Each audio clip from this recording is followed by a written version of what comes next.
Kagame na Batura yote bazamuke. Ils n'ont même pas 1% la République démocratique du Congo. Donc il est dans le temps et belé.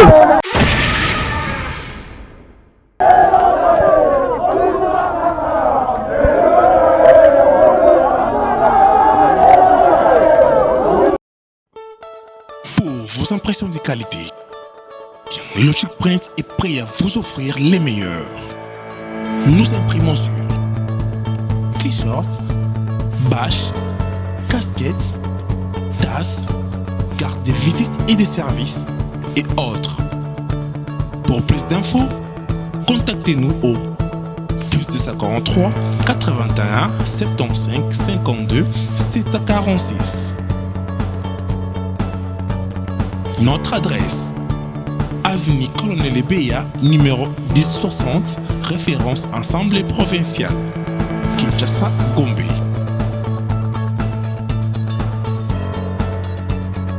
Logic Print, logiquement imprimé.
Kagame na Batura yote bazamuke. Ils n'ont même pas 1% la République démocratique du Congo. Donc il est dans le temps et belé. Alors nous avons dit trop c'est trop. Il est temps de le prouver que nous sommes capables de faire plus que ça qu'il a fait. Notre Nazo Bandele Loko Kagame jamais à côté de Sexabiso. Kagame tobunda contre ye na rébellion na Rwanda torepusa ye ti na Uganda. Deuxième fois, comme si ça ne suffisait pas, asali coup d'état abomi président en place totina bakomando na biso tina Rwanda babotola ebembe ya président wana na maboko ya barwandais tomemango na badolite cimetière ya président ex-président rwandais eza na badolite nyonso wana ezalaki humiliation mpo na Kagame. Yango kanda ya Kagame depuis kota le pouvoir c'était de se venger contre le peuple congolais. Pourquoi? Parce que nous lui avons prouvé qu'il était plus rien. Alors, Moutoua Bongo, Totikala qui est plus de 20 ans, la négociation, il n'a pas pu profiter de cette négociation. Alors aujourd'hui, nous allons nous prouver de quoi nous sommes capables. Merci beaucoup. Et awa, pour na kosenga bakonzi ya mboka, eke bakata relation na Barwandais. Bakata masolo na Barwandais, Barwandais nde babomi. Barwandais nde baza koboma kobebisa koyiba minere na biso. Toye awa pona kolobake libération ya basoda rwandais wana mibale tosepeli nango te tokanisaki mingi penza basoda wana bakozala jugé pour crime de guerre et crime contre l'humanité.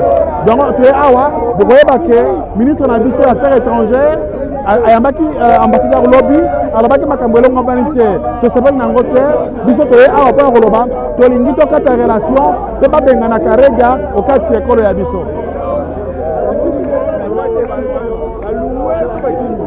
Bon, nde boza komona Karega akimi ambassade na bango ekomi ya ba SDF.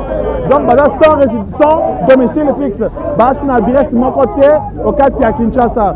Mais biso za première victoire. Koyebisa bato baza na ba intérieur. Na mikili ya poto pe basusu to continuer pression. Ba ko marcher na ba Londres na Paris. Tozali ensemble to continuer pression. Tiete ekolo ya biso ekokata relation diplomatique na ba Rwandais. Yango nde to kozela, yango nde to ko réclamer, yango te awa koloba ete tolingi maiwana te basola elekaki na Angola lobby o ba libérer basoda wana mibale to sepalaki na ngo te. Basoda wana mibale fallait bakanga bango bazala juger pour crime de guerre et crime contre l'humanité na génocide. Mais si pas on est basalaki bango biso to sepelité yango nde to kolakisa désapprobation na biso nkanda na biso et que to sepelaki na maiwana te. Merci.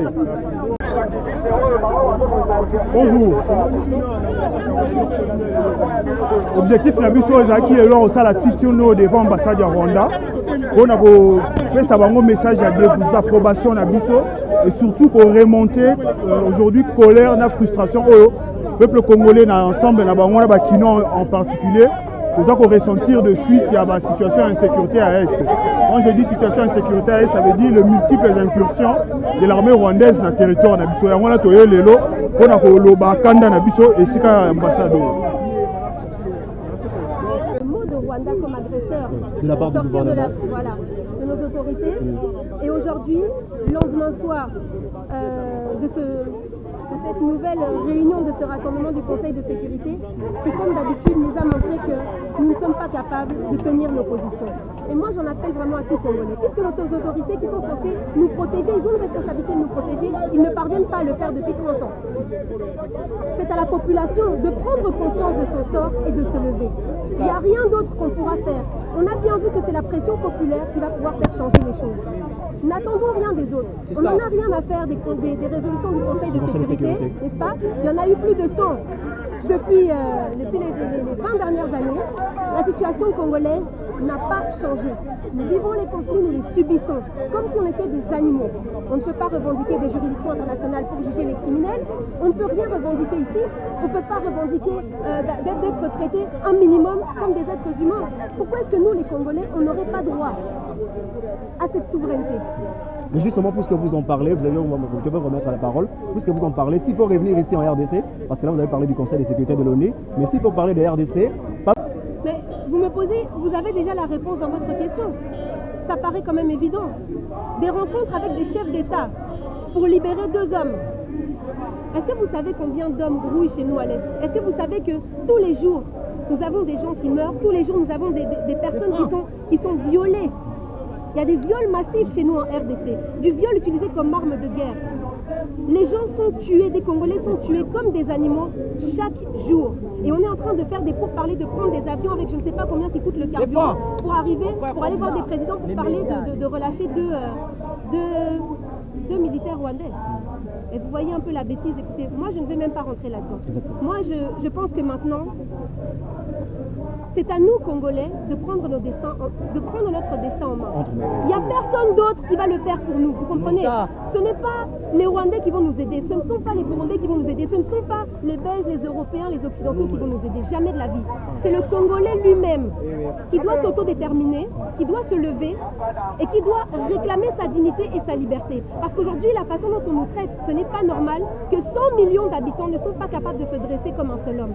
Les positions de nos autorités, ce sont leurs positions. Ça ne reflète pas la volonté populaire. Et je vais vous dire, n'oublions pas une chose. Ces autorités-là, elles sont censées être élues par le peuple, n'est-ce pas? Et surtout pour le peuple. Elles sont censées être élues par le peuple et elles sont censées mener des actions pour protéger le peuple, pour prendre soin pour le bien-être de sa population. Ce n'est pas le cas aujourd'hui. À partir du moment où les autorités ne font pas leur travail, c'est à la population de se lever. Et je vais vous dire, quand vous me parlez de réussite aujourd'hui devant l'ambassade du Rwanda, qui n'est plus là d'ailleurs, je trouve que nous ne sommes pas assez nombreux. Et donc là, c'est un message vraiment à toute la population congolaise. On est ici dans la capitale, nous sommes plus de 15 millions d'habitants. Joignez-vous à nos mobilisations. Les mouvements citoyens se sont unis, tous unis, pour une seule cause, la cause de la dignité du Congolais et la souveraineté de notre territoire. Maintenant, il est temps de sortir, il est temps de protester, il est temps d'agir. Parce que ce n'est pas les autres qui vont agir pour nous. Ce n'est pas les autres qui vont nous libérer. C'est nous-mêmes, Congolais, qui devons nous libérer. Et ce n'est pas aux autorités de décider. À partir du moment où ils ne prennent pas des positions fermes, à partir du moment où ils manquent de courage, c'est un manque de courage. La façon dont ils se sont repliés hier et avant-hier, au lieu déjà de commencer avec une rupture diplomatique totale avec le Rwanda, même ça, ils ne sont pas capables de le faire. Normalement, on aurait dû leur demander à ce négationniste de Vincent Karega de plier bagage 48 heures pour quitter le territoire. Vous vous rappelez des propos qu'il a tenus il y a maintenant presque 2 ans? Comme quoi, soi-disant, le massacre de Kasika qui a fait près de 1000 victimes, dont des bébés jetés dans des latrines. Ce monsieur-là a osé nier. Il est toujours là, il avait toujours son bureau ici, il est toujours ici reçu comme un chef. Comment ça se fait que hier, notre ministre qui l'a reçu n'a pas été capable de prendre des positions fermes? Comment est-ce qu'on peut même l'accueillir de cette façon-là? On ne doit même pas échanger avec lui. Ce monsieur doit partir.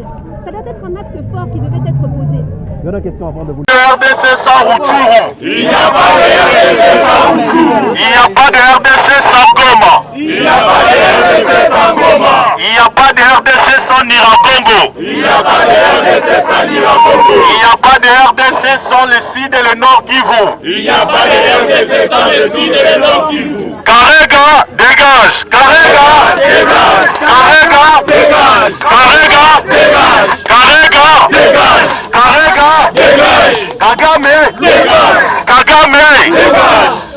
Olobi boye, incident euti koleka wa ezali incident entre biso bandeko. Boye te. Tokoyokana soki organisation ezalaki na mwa mobulu toza wana mpona kotia ordre. Boye te. Epi oyo elekani esi elekani parce que ezali entre biso. Boye te. Tokoki kotika monguna distraire biso te. Boye te. Bacitoyen congolais oyo bazoleka na nzela bango mpe baza contre Rwanda. Boye te. Yango wana soki tozo manifeste esengeli to manifeste pacifiquement. Boye te. Lelo toye awa na ambassade ya Rwanda. Toconstate qu'ambassadeur à Rwanda sali nini? Akimi. Toconstate que Karega sali nini? Akimi. Toconstate que drapeau na bango basali nini? Toconstate que mituka na bango eza elingi kolakisa boye. Pression oyo biso bakinois, biso bakongolais tomene, totelemi, tosensibiliser, tose mobiliser. Yangwana nde ekimisi eboye te. Soki tokutaki M. Karega awa tolingaki tokotela eti toyebisi Karega dégage. Alors message na biso eza clair, tozo passer na nso moko symbolique. Biso bakongolais tozali contre peuple rwandais te. Tozali na baninga na biso bakoza ba rwandais et okoza na rwandais pa bala congolais et okoza na congolais pa bala rwandaise. Biso tozali contre les l'État rwandais, régime ya Rwanda où est dirigé par monsieur Kagame. Depuis que Kagame a le pouvoir, depuis que Kagame a eu pouvoir, depuis maintenant plus de 20 ans, Kimia est en Rwanda. Est-ce que Kimia est en Congo? Bazo développé na Rwanda. Est-ce que bazo développé na Nord Kivu? Bazo développé Mboka na Bango. Est-ce qu'il y a des choses à se développer? Est-ce que c'est un toxique à la Maboko ya Kokanga Matota la Bango? Alors, biso dans un message clair, liboso ya ambassade ya Rwanda. Peuple congolais azali représenté par Toyana Babouji. Toyana Babouji wana awa. Vous ici déjà, ok. Ok, alors, Tolobi Boy, tout ça cercle, tout ça bougie symboliquement, et awa. Tout ça a besoin de retomber photo, il y a un drapeau, il y a Rwanda, parce qu'ils allaient payer les citoyens à Bango. Biso, tout ça tombe photo, il y a président à Bango, ça la biso guerre. Boyete! Tout ça paye ça bougie symboliquement, tout ça la Bango. Toi, grandir cercle, tout ça drapeau, il y a RDC, la Katikati, et awa. Tout ça a besoin de retomber photo. Il y a un drapeau, il y a Rwanda, parce qu'ils allaient payer les citoyens à Bango. Biso dans un tomba photo, il y a président à Bango, ça la biso guerre. Boyete! Dans un pays, ça va bouger symboliquement, tout ça la Bango. Toi, grandir cercle, tout ça drapeau, il y a RDC, la Katikati. Face l'agression, il y a retourné d'armée à la République rwandaise. D'abord, on a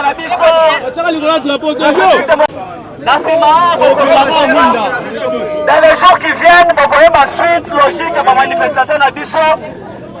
Nous avons rappelé que l'activité est organisée par les citoyens. Les citoyens ont besoin d'un mouvement citoyen, d'organisation, et ils sont membres de parti politique. Mais ils ont une activité citoyenne. Tolobi Boy. Ils ont les canaux est et en bon cannabiso désormais et pour mobiliser biso nyon surtout à la route d'éléments. Baboujo Tozo Pelissa. Baboujo Tozo Pelissa. Ils ont plan patriotique. Tozo procédé dans l'hymne national. Toyembi hymne national na biso. Après hymne national pour Tozo Yemba. Togo procéder symboliquement. Nous allons procéder à brûler Kotumba effigie à M. Kagame. Boyete. Kagame a incarné instabilité na sous-régional. Il y a en français pour que Mokil Mobimbe Yoka. Kagame incarne l'instabilité dans la sous-région. Kagame incarne l'instabilité à l'est du pays. Et Kagame s'est déclaré l'ennemi du peuple congolais. Et nous allons brûler symboliquement devant l'ambassade du Rwanda. Aujourd'hui, le 1er juin 2022, l'effigie de celui qui incarne le mal africain. Alors, Ndeko Mino va s'approcher, à la fin, Bandeko Nyonso Bazawa, symboliquement, leader d'opinion pour Simba, Biso Nyonso, effigie Wana, pour brûler Yango et Longo. Alors, Congolais, 1, 2. Et nous, Congolais, unis par les sangs, unis dans l'effort pour l'indépendance. Longtemps courbés, et pour des bancs, prenons les plus belles élans, dans la paix au peuple ardent. Par les labeurs, nous bâtirons un pays plus beau qu'avant, dans la paix citoyenne. Entonner l'hymne sacré de notre solidarité. Fièrement saluer l'emblème d'or de notre souveraineté. Congo, don béni Congo, désaillé Congo, au pays Congo, bien-aimé Congo, nous peuplerons ton sol et nous assurerons la grandeur. 30 juin au doux soleil, 30 juin du 30 juin, jour sacré sois les témoins, jour sacré de l'immortel, serment de liberté, que nous lèguons à notre postérité pour toujours.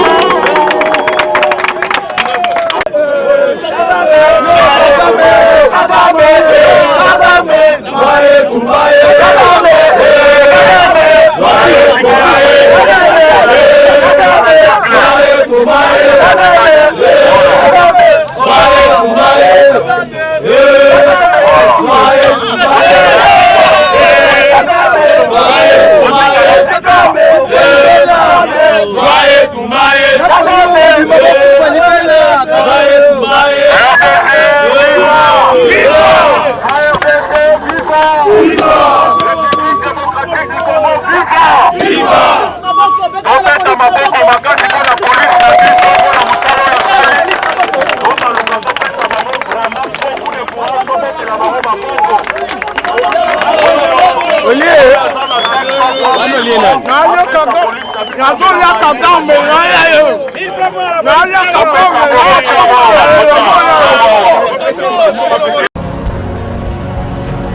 Correcteur News TV, Awande correction, il y a news tout.